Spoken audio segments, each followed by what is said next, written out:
Imagine, je vis 100 ans. Si je vis 100 ans, je pourrais faire 100 ans de défi de une vidéo par jour. Oh là là, ça fait combien de vidéos? Bon, on fait quoi? Bonjour à tous et bienvenue dans cette nouvelle vidéo. Aujourd'hui, on est dimanche, on est le dimanche 19 janvier 2020 et c'est la 19e vidéo de ce grand défi de une vidéo par jour pendant 366 jours. Aujourd'hui, on est dimanche et le dimanche, c'est naturel. Si vous ne savez pas ce que c'est naturel, juste en haut dans le i, je vous mets une playlist qui regroupe tous les naturels que j'ai fait depuis le début de ce défi. Aujourd'hui, on va parler de quoi? Aujourd'hui, on va parler des zones bleues. Les zones bleues, c'est quoi? C'est tout simplement des zones qui regroupent beaucoup de centenaires, octogénaires et nonagénaires. C'est en fait une zone qui regroupe beaucoup de personnes en bonne santé, mais très vieux. Et ces zones-là, il y en a 5, on va le découvrir tout de suite. Si vous êtes prêts à me suivre dans cette petite aventure, on va parler des centenaires. C'est parti, on y va. Les zones bleues, c'est quoi? C'est simplement des zones qui ont été cartographiées par certains chercheurs scientifiques. Et ils ont remarqué que dans ces zones dans le monde, il y avait une concentration de octogénaires, nonagénaires et centenaires beaucoup plus forte que dans toutes les autres zones qu'il y a dans le monde. Et ces zones, il y en a 5 dans le monde. La première zone qu'il y a, c'est une qui se trouve en Grèce, à Icari. La deuxième, elle se trouve aux États-Unis, au Loma Linda. La troisième, en Italie, en Sardaigne, et plus précisément dans le petit village de Seulo. Le quatrième, c'est un des plus connus, c'est le Japon, à Okinawa. Et le cinquième, c'est au Costa Rica, et c'est le Niigata. Voilà, ça c'est les 5 zones bleues qui ont été cartographiées dans le monde. Et toutes ces zones, elles ont en commun, qu'elles représentent vraiment beaucoup de personnes qui sont vieilles, mais pourtant en très bonne santé. À la différence par exemple de nous en France. Pour vous donner un genre d'idée, en France, nous, la moyenne, parce que souvent on parle souvent d'espérance de vie, mais l'espérance de vie, ça veut absolument rien dire. C'est pas sur ça qu'il faut se baser. Sur ce qu'il faut se baser, c'est sur l'espérance de vie en bonne santé. Et si vous regardez la moyenne en France, elle est vraiment très mauvaise. Pour l'espérance de vie en bonne santé en France, on est aux alentours de 64 à 65 ans. Ça dépend qu'on est un homme ou une femme. Et comme d'habitude, c'est les femmes qui vont plus loin. Je dis comme d'habitude parce que, enfin en tout cas moi, ce que j'avais toujours vu, c'est que les femmes vivent plus longtemps. Et ça s'explique par plusieurs processus qu'ont les femmes et que nous, on n'a pas. Si ça vous intéresse, n'empêche, je pourrais faire une vidéo au sujet des femmes. Ça peut être très intéressant. Justement, dans ces zones-là, on a des octogénaires, des nonagénaires et des centenaires. Octo 80, 90 ans et 100 ans, juste pour vous dire si vous ne savez pas. Et toutes ces personnes-là, qu'est-ce qu'elles ont en commun? C'est qu'elles sont toutes en excellente santé. La plupart, elles n'ont jamais eu de maladie, elles n'ont jamais été malades, elles prennent aucun médicament, elles se soignent naturellement et la plupart du temps, elles n'ont même pas besoin de se soigner car elles sont déjà en bonne santé. C'est vraiment ça, moi, qui me bluffe et que je trouve bluffant chez ces personnes-là. Et dans toutes ces zones bleues, c'est exactement ce qu'ils ont à chaque fois en commun. Alors maintenant, je vais vous donner les 4 piliers de la longévité. Le premier pilier, c'est quelque chose qu'on a beaucoup étudié et je trouve moi qu'on l'a trop étudié ce pilier-là. Pourquoi? Parce que c'est un des moins importants, c'est l'ADN. L'ADN, c'est le premier pilier de la longévité, forcément. Si vos parents ont vécu longtemps, donc forcément ils sont en bonne santé, ils vont vous donner ce patrimoine génétique-là et du coup vous aurez une meilleure résistance aux maladies. Bon, bien sûr, ces personnes-là, les personnes qui ont un fort patrimoine génétique, si elles ne font rien de leur environnement, de leur vie actuelle, de ce qu'on appelle l'épigénétique, ben forcément qu'au bout d'un moment ça ne marchera plus, la machine elle va trop tirer et ça va le lâcher. Mais ça lâchera moins longtemps que les gens qui ont un patrimoine génétique qui est très faible. Donc l'ADN dans tout ça, c'est 20% seulement de notre vie. Donc pour la longévité, c'est seulement 20%. 80% est basé sur l'épigénétique. L'épigénétique, c'est tout simplement notre environnement, notre mode de vie. Et là, on passe au deuxième pilier. Et ce pilier, je pense que c'est ce pilier auquel, en ce moment, on porte le plus d'importance, on parle le plus. Et en fait, c'est bien de faire ça. C'est l'alimentation. L'alimentation, on a remarqué que dans toutes ces zones bleues, l'alimentation était toujours biologique, parce que c'est même pas bio au sens ils vont acheter quelque chose bio, c'est que tout est bio là-bas. Dans leurs petites îles, à chaque fois c'est bio. Surtout c'est local, c'est produit à côté de chez eux ou directement chez eux. Comme j'ai regardé, parce que j'ai regardé des émissions en plein pour me renseigner encore plus sur ce sujet pour vous faire une vidéo assez complète. Et j'ai vu que justement il y avait une dame, c'était de Sardaigne, c'est ça. Eh ben elle-même avait jamais mangé aucun légume autre qu'un légume qui provenait de son jardin, de son potager. Tout simplement parce que ces gens-là sont habitués à manger des choses naturelles et des choses qu'ils produisent eux-mêmes, ou que c'est leur famille qui produisent, ou des personnes qui sont aux alentours, des personnes proches. Aujourd'hui, nous, forcément, avec l'industrialisation et tous les magasins qui se trouvent autour de chez nous, on ne peut plus du tout le faire ça. Enfin, beaucoup moins, il faudrait qu'on y revienne petit à petit. Mais je pense que le monde est en train de changer et ça, c'est en train d'arriver de plus en plus. Et pareil, pour l'île en Grèce à Ikarie, c'était pareil. Un homme de 90 ans, lui aussi, il cultivait ses légumes et il mangeait pratiquement que ça. Et tout ce qu'il mange, par exemple, à Ikarie, ça provient toujours de leur île. C'est jamais exporté. L'huile d'olive, elle est de leur île. Le fromage, il est de leur île. Le poisson et la viande qu'ils mangent, ils sont toujours de leur île et ils sont produits toujours localement, pas très loin. Donc l'alimentation, les piliers qu'il y a dans l'alimentation, du coup, c'est bio, local, de très bonne qualité et surtout 80-90% végétal. Si vous prenez un peu ce qu'ils mangent et vous regardez, la plupart du temps, c'est beaucoup de légumes, des fruits, des légumineuses, mais ça c'est en moins de quantité, et des céréales en moins de quantité. Après, ça dépend où. Si on va au Costa Rica, ils mangent beaucoup de maïs. Par contre, si on part du côté du Japon, vous le savez, c'est beaucoup de riz. Donc les céréales sont aussi consommées, mais forcément, c'est pas les céréales qu'on a chez nous, c'est pas les mêmes. Et puis après, la plupart du temps, ils mangent peu de viande et peu de poisson. Même s'ils mangent de la viande et du poisson, c'est toujours des poissons et des viandes de très bonne qualité. Pour ce qui est des viandes, forcément, c'est des viandes qui sont nourries naturellement avec l'herbe qu'ils trouvent ou avec des bonnes céréales. Ils sont toujours élevés à l'air libre. Bon quoi, finalement, c'est de la viande de bonne qualité, de la vraie viande. Et pour le poisson, forcément, il provient de zones côtières et dans ces zones-là, il y a très peu de pollution dans la mer. Voilà, un des points les plus importants également, c'est le deuxième point et c'était l'alimentation. Le troisième point, et celui-là il est aussi assez important, on en parle beaucoup, c'est l'activité physique. On a remarqué encore une fois que toutes ces personnes-là avaient une activité physique qui était forte. La plupart de ces gens, à peu près 80%, ne font aucun sport. Par contre, ils marchent tout le temps. Par exemple, il y avait l'exemple d'une dame, j'ai vu, alors c'était de quelle émission ça c'était? En fait, c'est une émission qui était diffusée sur France 5 où c'est un médecin et une naturopathe qui partent en fait à travers le monde. Alors là, cette fois-ci, je pourrais pas vous mettre de lien dans la description parce qu'ils sont plus du tout disponibles. Moi, j'ai réussi à les prendre, mais vous pourrez pas les retrouver sur Internet. Donc, ils partent à travers toutes ces zones-là, à part celles aux États-Unis.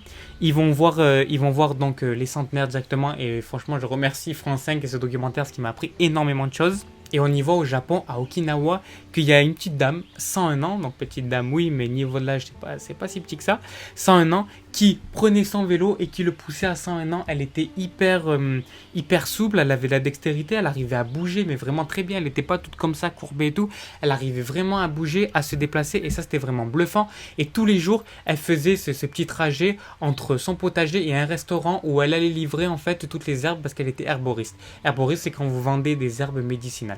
Il y avait également en Sardaigne, à peu près toutes les personnes qui avaient en Sardaigne, il marchait beaucoup. Un monsieur, je ne me rappelle plus comment il s'appelait, 90 ans, tous les jours il marchait plus de 20 km. Comme aussi on peut prendre un exemple en France, Robert Marchand. Robert Marchand, il a 108 ans, il va faire 109 ans cette année. Et ce monsieur, c'est juste bluffant, il fait du vélo, il a même battu le record de vitesse en vélo pour des personnes entre 80 et 100 ans, c'est juste énorme. Ce qu'on voit, c'est que la plupart du temps, ils ne font pas vraiment du sport, mais ils bougent tout le temps. Ils marchent, ils n'ont pas les voitures, ils n'ont rien de tout ça, ils ont juste leurs jambes pour marcher. Et ils marchent parce que toujours, ils font des trajets entre leur maison et des endroits pour aller voir des proches, etc. Donc ce troisième pilier qui est aussi très important, comme je vous ai dit, qui est l'activité physique. Et maintenant, on passe au dernier et quatrième pilier. Et ce quatrième pilier, c'est quoi? C'est le lien social. Le lien social, c'est trop souvent quelque chose qu'on néglige, que l'on oublie quand on parle de santé. Mais ça devrait être direct dans le mot santé. Dès qu'on dit la santé, on devrait penser directement au lien social. Parce que le lien social, c'est une des choses qui est les plus importantes. Pourquoi? Tout simplement parce que lien social, c'est de parler avec les autres, de partager avec les autres, de donner aux autres. C'est vraiment un pilier fondamental. Parce que de parler avec les autres, ça nous libère de nos problèmes, ça permet d'en parler à une autre personne, d'extérioriser, et toujours d'avoir un contact humain avec nous, ça nous fait nous sentir bien, être en meilleure forme. Parce qu'on est tout seul, on est triste, on n'est pas bien, donc forcément que le lien social est très important. Et encore une fois, dans ces émissions que j'avais vues, il y avait encore une fois une dame, Miximina, voilà, elle c'était au Costa Rica, dans l'île de Nicoya. Et cette femme, elle disait que justement, elle, un de ses secrets, c'est qu'elle était tout le temps avec sa famille. Il y avait sa petite fille, sa fille qui l'aidait à faire à manger, il y avait ses fils aussi, etc. Et du coup, elle était toujours entourée. Et aussi, un petit truc en plus par rapport au lien social, c'est aussi les relations amoureuses. Et ça, j'ai remarqué ça notamment à Ikarie en Grèce.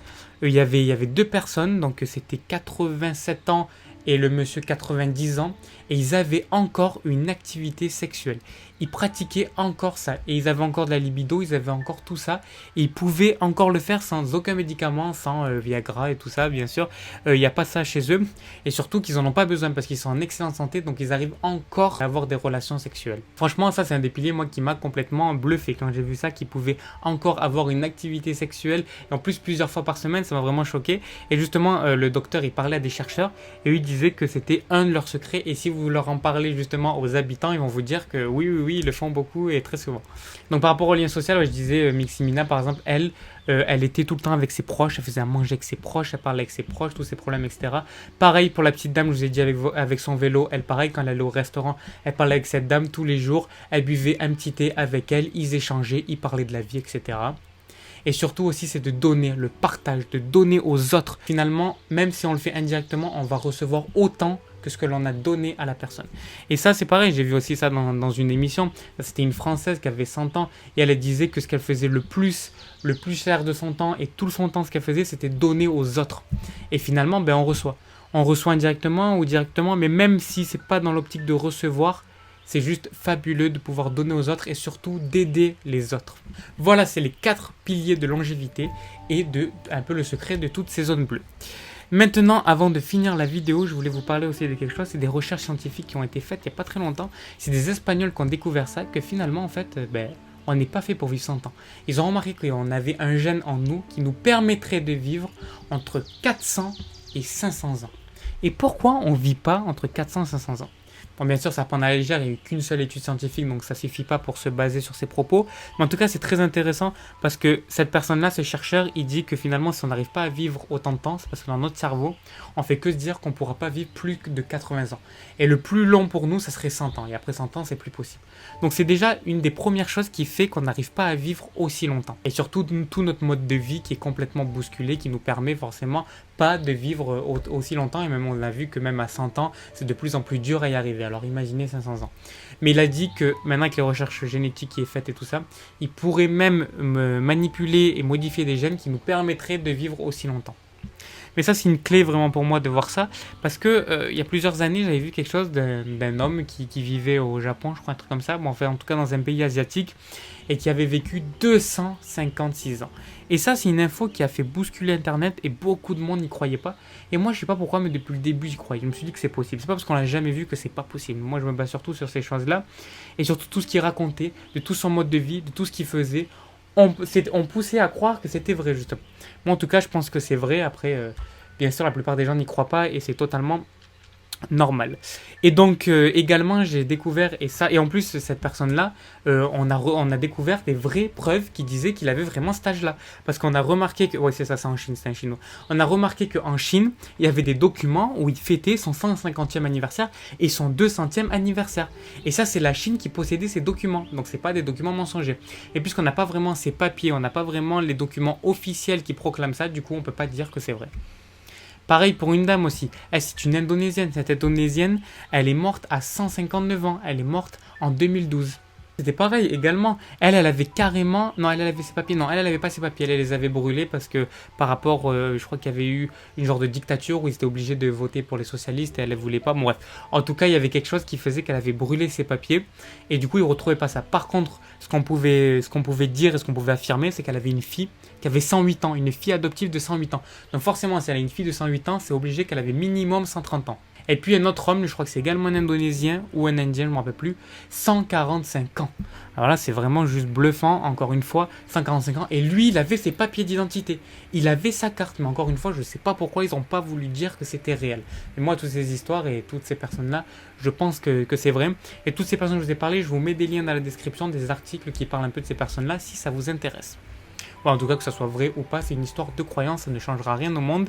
Mais voilà, j'espère que cette vidéo, en tout cas, vous a plu. Moi, j'ai adoré la tourner, j'ai adoré regarder toutes ces vidéos pour me renseigner et pour vous donner le plus d'informations possible à vous. Voilà, moi, j'aime bien tout ce qui est attrait à la santé, à la longévité et tout ce qui touche au corps humain et à l'expérience humaine. Donc voilà, j'espère que cette vidéo vous a plu. N'oubliez pas de mettre un pouce bleu, de me dire dans les commentaires les futurs sujets que vous voulez que j'aborde en naturel ou dans n'importe quelle thématique de mon programme. Mettez des pouces bleus, abonnez-vous et nous on se dit à demain. Et demain c'est l'expérience, donc demain toute nouvelle expérience et également le bilan des 1 semaine où je lis un livre par jour. J'ai réussi ou pas? On verra ça demain. Allez, ciao!